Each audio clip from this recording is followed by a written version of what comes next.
শ্বাসকষ্ট। করোনায় একদিনে আরো 235 জনের মৃত্যু, স্বজনদের বাঁচাতে আপ্রাণ চেষ্টা। হাসপাতালের বারান্দায় কেবলই আহাজারি। অনেক তো টেনশন বাবা, অনেক কষ্ট আমাদের। এটা একটা মৃত্যুপুরী। আজকে আমার মা গেছে, যদি এটা টেক কেয়ার ভালো না করে যারা যাচ্ছে সকলেই মারা যাবে। 5 দিন পূর্বে আইসিইউ দরখাস্ত দিয়েছি, আইসিইউ পাচ্ছি না। 5 দিন বাড়ল চলমান কঠোর বিধিনিষেধ। 11 আগস্ট থেকে সীমিত আকারে চলবে গণপরিবহন, খুলবে দোকানপাট। ভ্যাকসিন না গ্রহণ করে 18 বছরের ঊর্ধ্বে কোনো লোক মুভমেন্ট করলে সে শাস্তিযোগ্য অপরাধ হিসাবে বিবেচিত হবে। দেশে এলো অ্যাস্ট্রাজেনেকা টিকার 6 লাখের বেশি ডোজ। দেখছিলেন প্রধান শিরোনাম, সন্ধ্যার সময়ের সঙ্গে আছি আমি জাফর সাদিক। এবার অন্যান্য শীর্ষ সংবাদ। মহামারীতেও থেমে নেই কাজ। এ মাসেই ভায়াডাক্টে উঠবে স্বপ্নের মেট্রো রেল। ডিপোর ভেতরে ট্রায়াল শেষে আনুষ্ঠানিক মহড়া। তৃতীয় ও চতুর্থ সেট কোচ আসবে আগস্টে। বস্তি ছেড়ে গ্রামে ফিরলে মিলবে ঘর জমি। দেশে একজন মানুষও থাকবে না গৃহহীন, বললেন প্রধানমন্ত্রী। বস্তিবাসীর জন্য আধুনিক আবাসনের আশ্বাস। রাজধানীর অভিজাত এলাকাতেই আটকে এডিস নিধনের তৎপরতা। বস্তি এলাকায় 6 মাসেও ছিটানো হয় না ওষুধ। একদিনে আরও 264 ডেঙ্গু রোগী হাসপাতালে ভর্তি। প্রতারণা সহ 4 মামলায় হেলেনা জাহাঙ্গীর 14 দিনের রিমান্ডে। 2 সহযোগী গ্রেফতার। মডেল পিয়াসা ও মৌয়ের সঙ্গে ভিআইপিদের সংশ্লিষ্টতা খতিয়ে দেখছে গোয়েন্দা পুলিশ।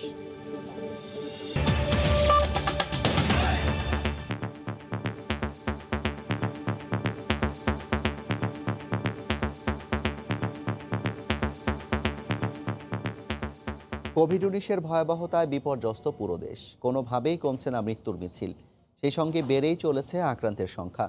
24 ঘন্টায় সারা দেশে মারা গেছেন 235 জন, শনাক্ত 15,000-এর বেশি। সর্বোচ্চ ঢাকায় 73 জনের মৃত্যু হয়েছে। আক্রান্তদের অনেকেই শ্বাসকষ্টের যন্ত্রণায় কাতরাচ্ছেন।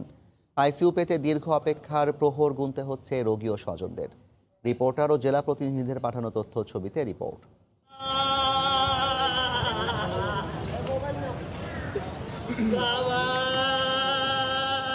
ভয়ঙ্কর করোনার ভয়াবহ শ্বাসকষ্টে ভুগছেন অধিকাংশ রোগী। অক্সিজেনের ব্যবস্থা করতে না পারলেই নিভে যাচ্ছে প্রাণ। যে পরিবার স্বজন হারাচ্ছেন তারা বুঝতে পারছেন করোনার নিষ্ঠুরতা।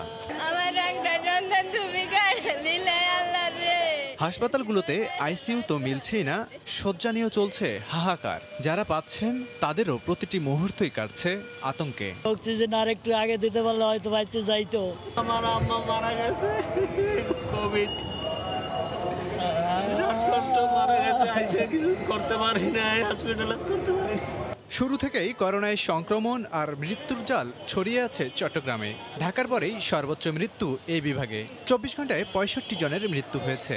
ডাক্তার বলছে আইসিইউতে ভর্তি করাইতে, এখন আইসিইউতে এখানে সিট নাই, কোনো আইসিইউ ম্যানেজ করা যাচ্ছে না এখানে। সংক্রমণ ও মৃত্যুহারে সূচক উঠানামা করছে খুলনায়। 24 ঘন্টায় অঞ্চলটিতে 32 জন মারা গেছেন। রাজশাহীতে কোভিডে একের পর এক প্রাণ হারাচ্ছেন রোগীরা। কোনোভাবেই ঠেকানো যাচ্ছে না সংক্রমণ। একদিনে 21 জনের মৃত্যু হয়েছে। অনেক তো টেনশন বাবা, অনেক কষ্ট আমাদের। মৃত্যুর মিছিল থামছে না ময়মনসিংহেও। 24 ঘন্টায় বিভাগটিতে 12 জন মারা গেছেন। এটা একটা মৃত্যুপুরী। আজকে আমার মা গেছে, যদি এটা টেক কেয়ার ভালো না করে যারা যাচ্ছে সকলেই মারা যাবে এখানে। এই পর্যন্ত কাউকে বাঁচতে দেখি নাই। সংক্রমণ ও মৃত্যু বাড়ছে রংপুর বিভাগেও। একদিনে 12 জন প্রাণ হারিয়েছেন। মৃত্যুহার বাড়তে শুরু করেছে সিলেট বিভাগেও। 24 ঘন্টায় মৃত্যু হয়েছে 12 জনের। বরিশালেও প্রতিদিনই দীর্ঘ হচ্ছে মৃত্যুর তালিকা। একদিনে প্রাণ ঝরেছে 8 জনের। 5 দিন পূর্বে আইসিইউ দরখাস্ত দিয়েছি, আইসিইউ পাচ্ছি না। প্রাণঘাতী ভাইরাসের দাপট হু হু করে বাড়ছে কুমিল্লায়। একক জেলা হিসেবে সর্বোচ্চ মৃত্যু এই জেলায়, মারা গেছেন 21 জন। লাবিব হাসান, সময় সংবাদ।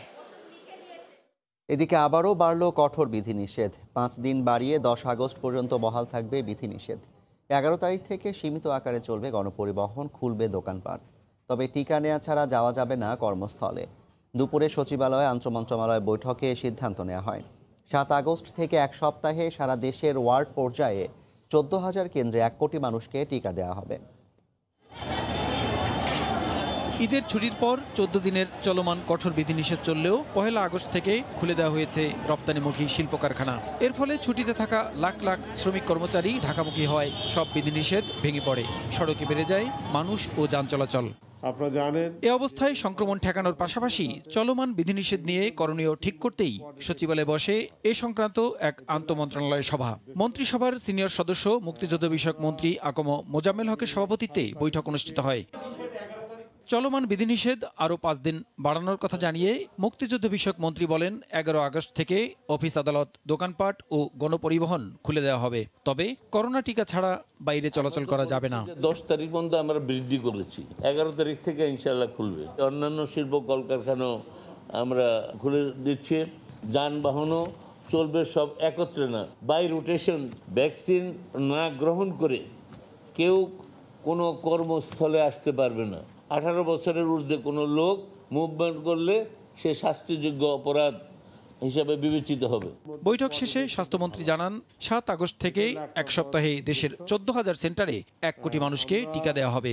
আগামী 7 তারিখ থেকে প্রত্যেকটা ইউনিয়নে, ওয়ার্ডে টিকা দেওয়ার কর্মসূচি আমরা হাতে নিয়েছি। এই 7 দিনে আমরা প্রায় 1 কোটি টিকা দিব। 50 ঊর্ধ্বে যারা আছেন তাদেরকে অগ্রাধিকার দিব। দেশেই করোনা ভ্যাকসিন উৎপাদন ও তৈরিতে গুরুত্ব দেওয়ার কথাও উঠে আসে মঙ্গলবারের বৈঠকে। প্রসূন আশিস, সময় সংবাদ, ঢাকা। জাপান থেকে আরও 6,16,780 ডোজ অ্যাস্ট্রাজেনেকার টিকা দেশে এসেছে। বিকেল 3:45টার দিকে নিপ্পন এয়ারওয়েজের একটি ফ্লাইটে হযরত শাহজালাল আন্তর্জাতিক বিমানবন্দরে টিকার এই চালানটি পৌঁছায়। করোনা টিকার বৈশ্বিক উদ্যোগ কোভ্যাক্সের আওতায় জাপান থেকে পাঠানো টিকার একটি তৃতীয় চালান। এর আগে গত 24 জুলাই প্রথম দফায় 2,45,200 এবং 31 জুলাই অ্যাস্ট্রাজেনেকা 7,81,320 ডোজ করোনা ভাইরাসের টিকা জাপান থেকে দেশে আসে।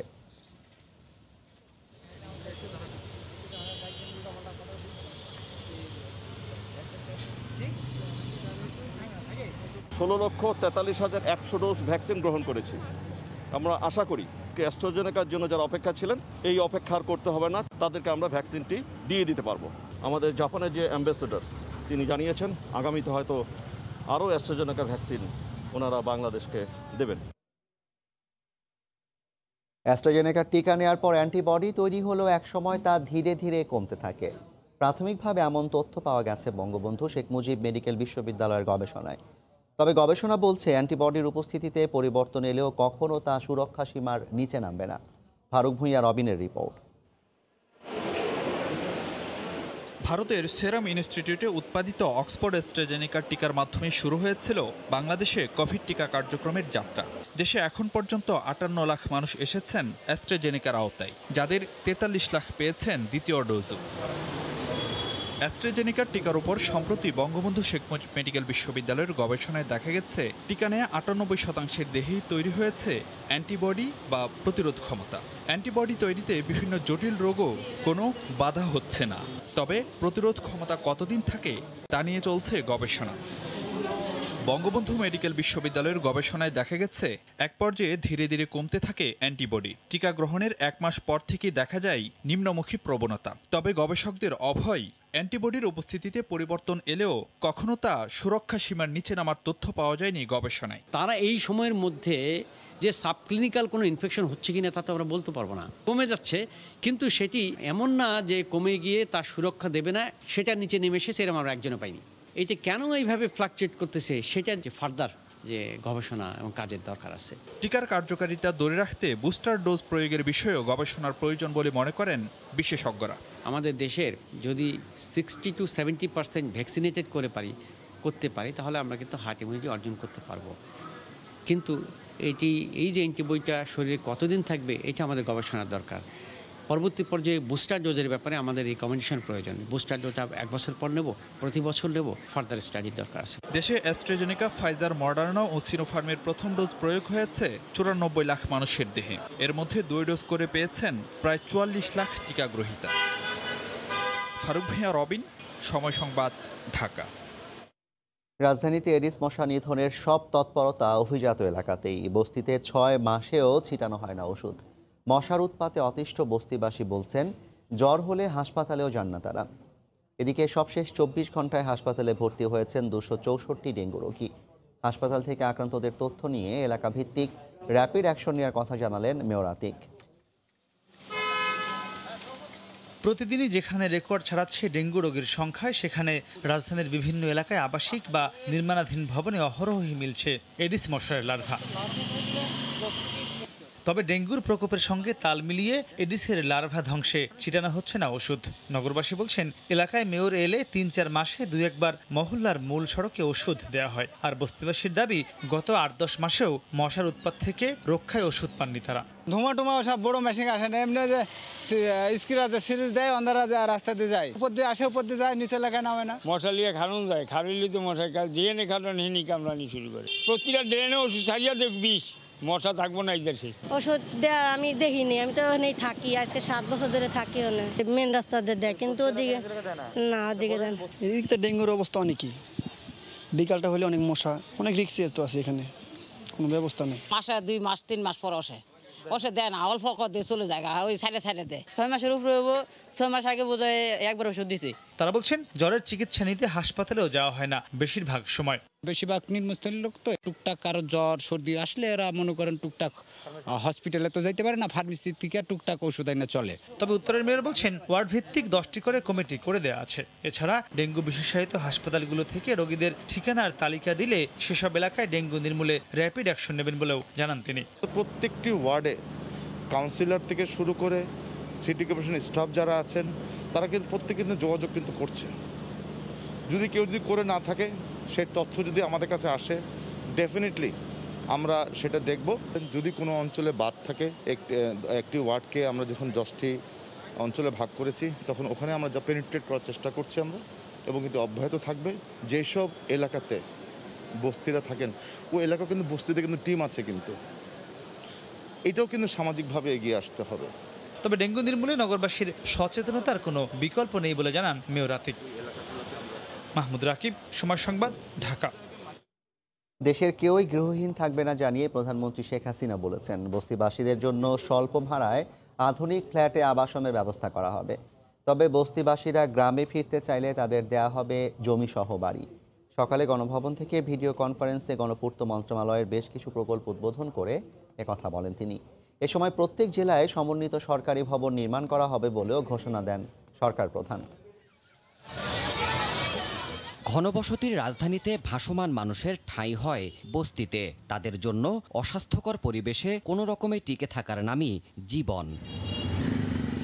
এবার এসব আধুনিক ভবনের বাসিন্দা হতে যাচ্ছেন অবহেলিত রাজধানীবাসীরা। সারা জীবন ঝুপড়ি ঘরের এই বাসিন্দাদের জন্য মিরপুর 11 নম্বরে সুবিন্যস্ত আবাসিক ভবনগুলো মাথা উঁচু করে দাঁড়িয়েছে। ভাড়াভিত্তিক এমন 300 ফ্ল্যাট হস্তান্তর করা হলো সুবিধাভোগীদের মধ্যে। এছাড়া গণপূর্ত মন্ত্রণালয়ের অধীনে রাজধানীর 5টি এলাকায় প্রায় 2500 ফ্ল্যাট নির্মাণ করা হয়েছে সরকারি কর্মচারীদের জন্য। পাশাপাশি মাদারীপুরে নির্মিত হয়েছে সমন্বিত সরকারি অফিস ভবন। মঙ্গলবার সকালে গণভবন থেকে ভিডিও কনফারেন্সে এসব প্রকল্পের উদ্বোধন করেন প্রধানমন্ত্রী। হস্তান্তর করা হয় বস্তিবাসীর জন্য ফ্ল্যাটের বরাদ্দপত্র।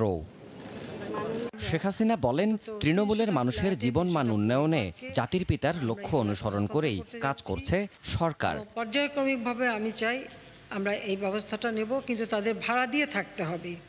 যতদিন এই ঢাকায় থাকবে তারা ভাড়া দিয়ে থাকবে।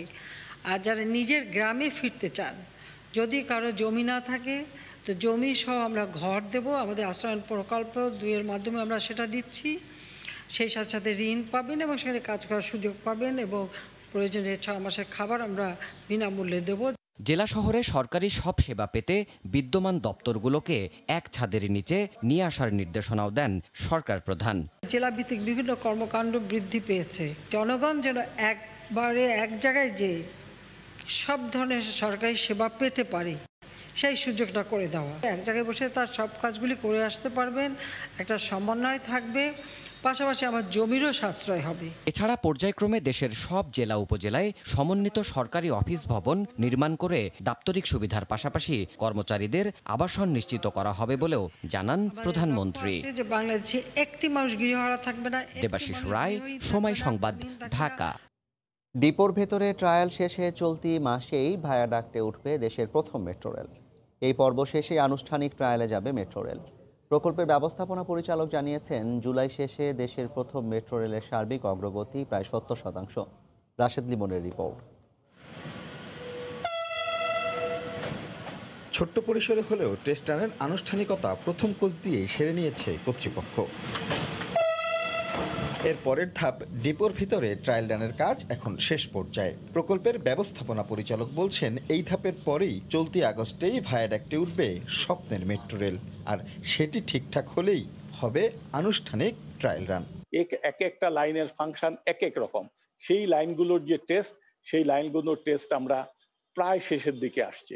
আমরা অগাস্ট মাসে ভায়াডাকের উপরে যে রেলটা চলাচল করবে, সেই যে টেস্টটা আমরা আশা করছি যে অগাস্ট মাসের ভিতরে আমরা শুরু করতে পারবো। ভায়াডাকের উপর দিয়ে ট্রেন চলাচলের যে রান, সেটা হবে। এটা কিন্তু ট্রায়াল রান না। আমরা ট্রায়াল রান যখন আসবে আপনাদেরকে সুনির্দিষ্টভাবে ঘোষণা দেব। প্রথম 3টি কিংবা 5টি স্টেশন দিয়ে শুরু হবে মেট্রো রেলের ট্রায়াল রান। বিপত্তি যতই আসুক না কেন, এপাশের প্রস্তুতি কিন্তু অনেকটাই সেরে ফেলেছে কর্তৃপক্ষ।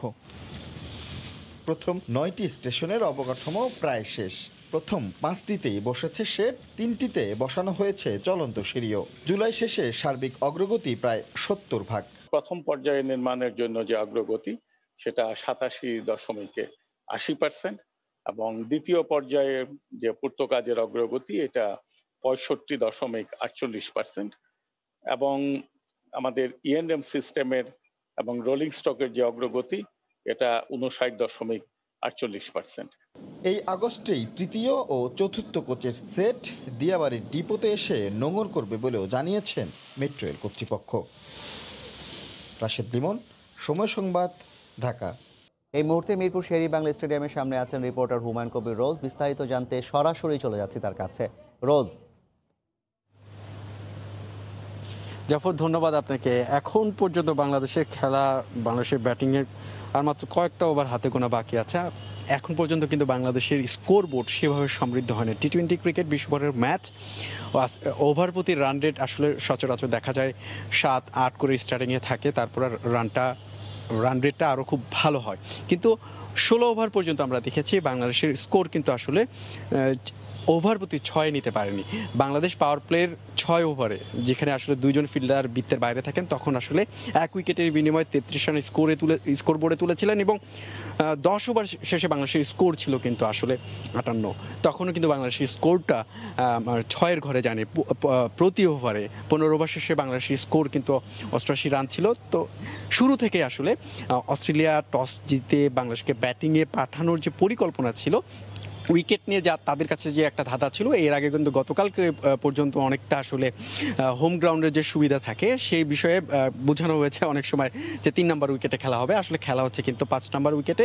এখানকার উইকেটে আসলে যতটুকু উইকেটের না আসলে সুবিধা নিয়েছে অস্ট্রেলিয়ার বোলাররা, আসলে এখান থেকে তাদের ক্রেডিটটা সবচেয়ে বেশি দিতে হয়, বিশেষ করে Adam Zampa, spinner, left arm leg spinner bowler, কিন্তু আসলে তিনি কিন্তু ব্যাটসম্যানকে ব্লক হলে বল করেছেন, ইয়ক দেওয়ার চেষ্টা করেছেন, তার বলে সিঙ্গেল বের করাটা খুব টাফ ছিল। এবং আরেকজনের কথা না বললে নয়, তিনি হলেন মিচেল স্টার্ক, তার বলে আসলে 150-এর উপরে গতি, তার বলে আসলে বাংলাদেশের টপ অর্ডার ব্যাটসম্যান থেকে মিডল অর্ডার ব্যাটসম্যানরা যখন এসেছেন, টাইমিংয়ে খুব কিন্তু হেরফের হয়েছে। এবং আরেকজন গতিময় বিশ্বের অন্যতম সেরা পেসার জস হ্যাজেলউড, তার বলেও কিন্তু আসলে নিজেকে আসলে নিয়ন্ত্রণই করতে পারছিলেন না টপ অর্ডার ব্যাটসম্যান সৌম্য সরকার, কিন্তু তিনি কিন্তু আসলে আউট হয়ে গেছেন, একরকম উইকেটটা থ্রো করে দিয়ে এসেছেন। এখন পর্যন্ত উইকেটে আছেন সাকিব আল হাসান।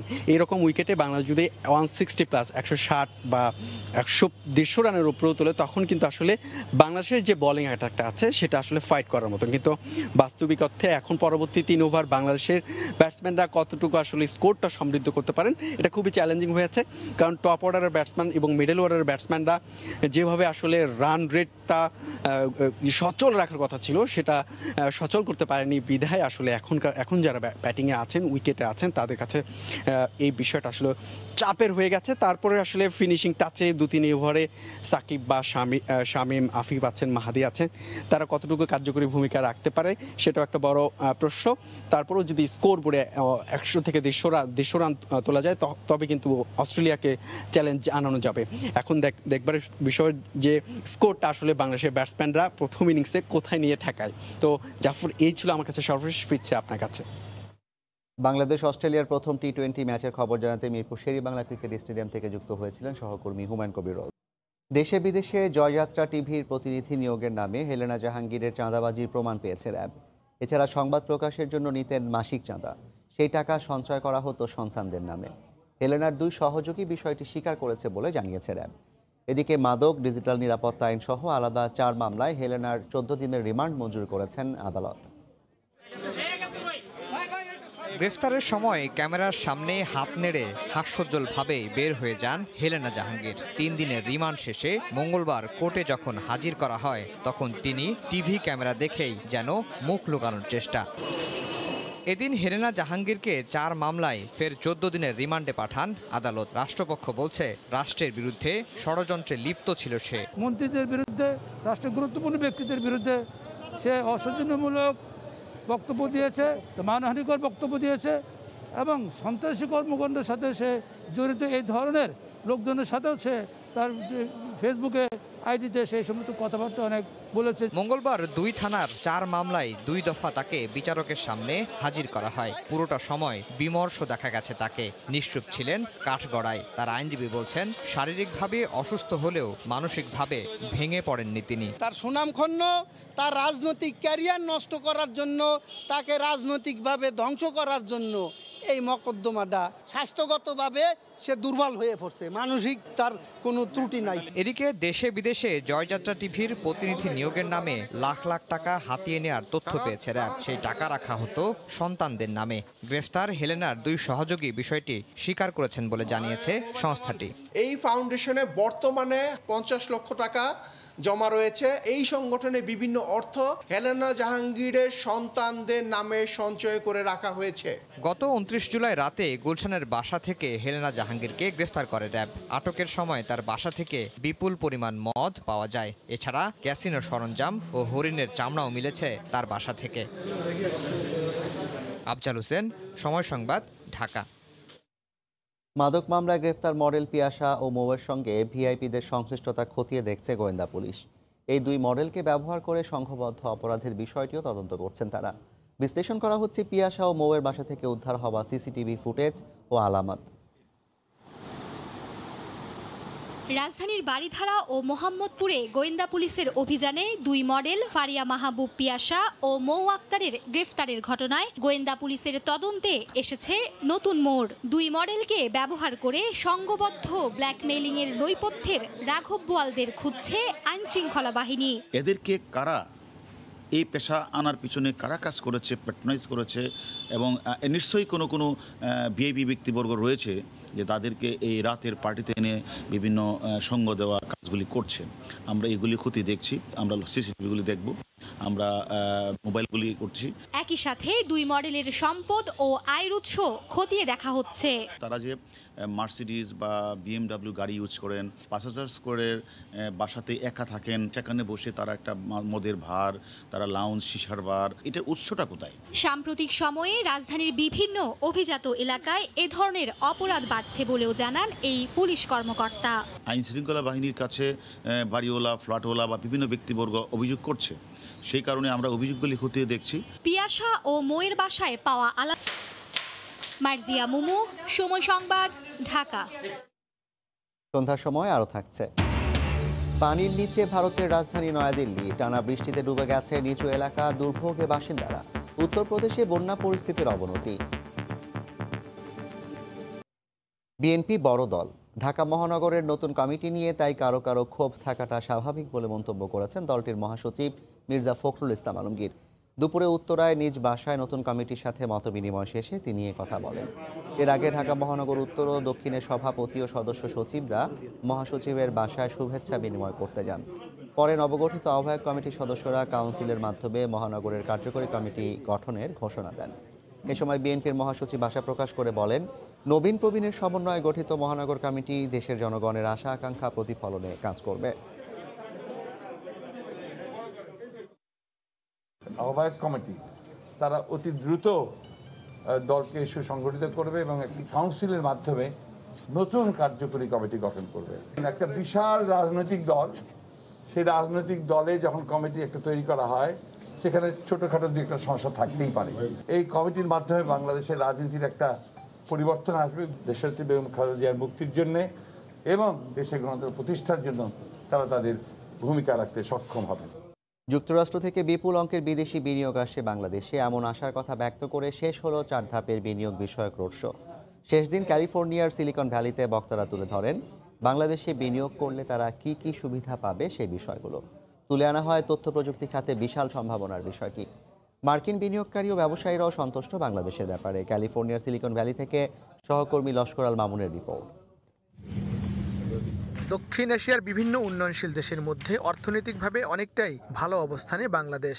রয়েছে তথ্য প্রযুক্তি খাতে অপার সম্ভাবনাও। বিশ্বের তথ্য প্রযুক্তির রাজধানী খ্যাত যুক্তরাষ্ট্রের ক্যালিফোর্নিয়ায় সিলিকন ভ্যালিতে বাংলাদেশ সিকিউরিটিজ অ্যান্ড এক্সচেঞ্জ কমিশনের সপ্তাহব্যাপী রোড শোর শেষ ধাপে এই বিষয়গুলোই ঘুরে ফিরে এসেছে।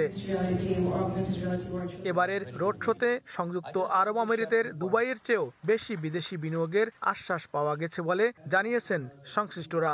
বেশ কিছু বিনিয়োগকারী এসেছেন, 8-10টা বড় কোম্পানি। আমি নিশ্চিত জানি তারা বাংলাদেশে যাবেন হেলথ সেক্টরে এবং ডিজিটাল ডেভেলপমেন্ট সেক্টরে। আমি মনে করি বাংলাদেশের জন্য এই আয়োজন খুবই গুরুত্বপূর্ণ। দেশটি যে অর্থনৈতিক অগ্রগতি এবং তথ্য প্রযুক্তিগতভাবে দ্রুত এগিয়ে যাচ্ছে এর প্রধান কারণ দেশটির মোট জনসংখ্যার বেশিরভাগই তরুণ। যুক্তরাষ্ট্রের বিনিয়োগের সুযোগ রয়েছে সেখানে। সম্মেলনে প্রধানমন্ত্রী শেখ হাসিনার বেসরকারি শিল্প ও বিনিয়োগ বিষয়ক উপদেষ্টা Salman F Rahman MP, silicon ভ্যালির Santa Clara city mayor Lisa Gilmore সহ তথ্য প্রযুক্তিবিদ ও বিশেষজ্ঞরা বক্তব্য রাখেন। Well organized and I keep saying this because you heard I've been involved with a lot of chamber activities and so I've been part of organizing গত 26 July new ইয়র্কে সপ্তাহব্যাপী আয়োজনের উদ্বোধন করা হয়। এরপর 28 জুলাই ওয়াশিংটন ডিসি এবং 30 জুলাই লস অ্যাঞ্জেলেস এবং সবশেষ 2রা আগস্ট সিলিকন ভ্যালিতে সমাপনী আয়োজনের মধ্য দিয়ে শেষ হয় রোড শো। বিশ্বের বুকে বাংলাদেশ এক সমৃদ্ধশালী দেশ, এমন আনন্দ বার্তাই পাওয়া গেল এই সুবিশাল আয়োজন থেকে। আগামীতে বাংলাদেশ পাবে এক মোটা অঙ্কের বিনিয়োগ, এমনটাই প্রত্যাশা আয়োজকদের। লস্কর আল মামুন, সময় সংবাদ, হোটেল হায়াত, সিলিকন ভ্যালি, ক্যালিফোর্নিয়া। টানা কয়েকদিনের বৃষ্টিতে ভারতের বিভিন্ন এলাকায় বন্যা ও জলাবদ্ধতা সৃষ্টি হয়েছে। বিশেষ করে রাজধানী দিল্লির অবস্থা শোচনীয়। কোমর সমান পানিতে ডুবেছে পথঘাট, বিপাকে পড়েছেন বাসিন্দারা। অন্যদিকে বন্যার পানিতে তলিয়ে গেছে উত্তরপ্রদেশের অধিকাংশ এলাকা।